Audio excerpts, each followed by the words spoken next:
All right, my beautiful followers, good afternoon and welcome to today's class.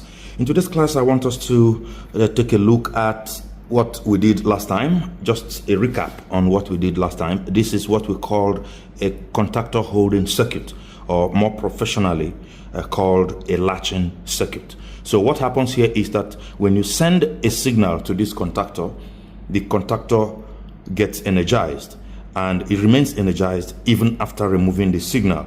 And then, of course, when you press another button here, off button, is going to disconnect this and it will de-energize it. So test it, we put on our breaker and you press this button and this contactor is energized. Even when the signal is removed, it remains energized until you press the off button and it's de-energized. Now, this is just a control system. Right now, what do we use this for?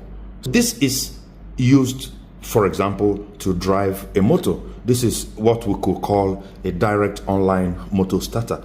Now, for us to have a complete direct online motor starter, we need another device which is called a thermal overload relay. This device here is a thermal overload relay.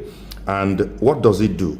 What it does is that it takes in the current, of course, the current that goes to the motor from here.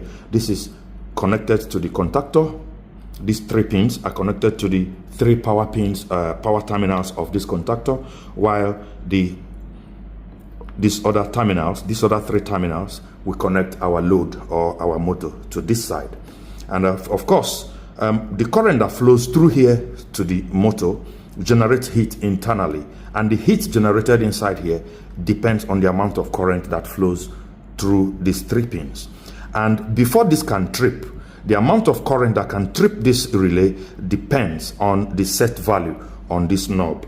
So if we set this knob as it is set now on 2 amps, at a current of 2 amps, if it flows through here for a particular length of time, it is going to disconnect power that is going to this our motor to keep it motor. So it sees that so much current is going to this motor, or this motor is drawing so much current. So that prevents this motor from overheating. So this knob here is used to set the value at which this relay trips. And this particular one is used to set whether this is going to be reset in manual or in automatic. So if you set it to automatic, after a trip, when the temperature drops to the normal level, this guy is going to reset itself. And when you set it this way to manual, when you are done, you have to come and press this reset button to reset it. And of course, when there is a trip, there is an indicator here which we'll